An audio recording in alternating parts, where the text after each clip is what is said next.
Je suis physicienne de la matière molle, c'est-à-dire que j'étudie des fluides complexes comme la mousse à raser, le gel à cheveux ou le ciment à l'état frais. Alors, j'ai fait des études d'ingénieur à l'école polytechnique et à la fin de mes études, je me suis spécialisée en mécanique des fluides en pensant un jour travailler dans l'industrie aéronautique.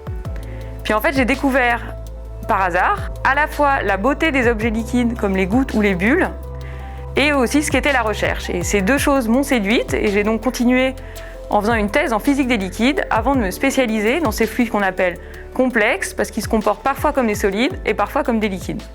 Le mieux, c'est que je vous montre. Les recherches que je mène avec mes collègues ont pour but de comprendre le comportement de ces fluides de la vie quotidienne, comme le gel à cheveux, et de le quantifier.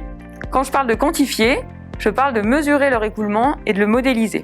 Plus particulièrement, nous cherchons à faire le lien entre le comportement à grande échelle et des phénomènes qui se produisent à des échelles micrométriques, l'enjeu étant d'être capable d'accéder à ces échelles avec une gamme variée d'outils. Je vais essayer d'illustrer cette démarche par un exemple. Une mousse aqueuse, comme celle que l'on peut trouver dans votre baignoire ou votre évier, est une assemblée de bulles et de films de savon. C'est un fluide qui s'écoule de façon complexe. Par exemple, la mousse à raser tient sur la joue, mais s'écoule sous l'action du rasoir. Mais c'est aussi un matériau éphémère qui s'effondre quand les films de savon se cassent. Ce caractère instable est intéressant quand vous videz votre évier, mais problématique dans d'autres cas, par exemple quand vous faites une mousse au chocolat ou encore du ciment frais pour fabriquer des matériaux poreux isolants. Ainsi, avec mes collègues au laboratoire, j'étudie comment les mousses s'effondrent, par exemple en les filmant. Mais pour aller plus loin, nous explorons aussi ce qui se passe au niveau des films de savon qui constituent la mousse lors de ce qu'on appelle un réarrangement de bulles.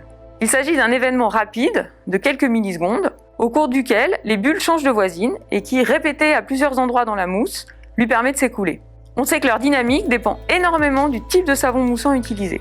Nous avons donc travaillé avec un collègue spécialiste de simulation numérique pour suivre la dynamique de ces molécules de savon, qui est aujourd'hui inaccessible dans les expériences. Nous réalisons aussi des expériences sur des films de savon uniques. En contrôlant les conditions de création d'un film de savon, nous cherchons à comprendre comment ces caractéristiques, comme par exemple l'épaisseur du film créé ou sa composition, dépendent des propriétés du fluide moussant qui peut lui-même être une pâte au comportement complexe comme du plâtre ou du ciment frais. J'éprouve beaucoup de plaisir dans le processus de la recherche. Fouiller dans les données, comprendre les phénomènes, aborder de nouveaux sujets en permanence. Travailler sur des objets de la vie quotidienne est aussi très important pour moi. Enfin, j'apprécie de travailler à la frontière entre différentes disciplines. La physique et la mécanique dans un premier temps, puis la chimie et de plus en plus la science des matériaux.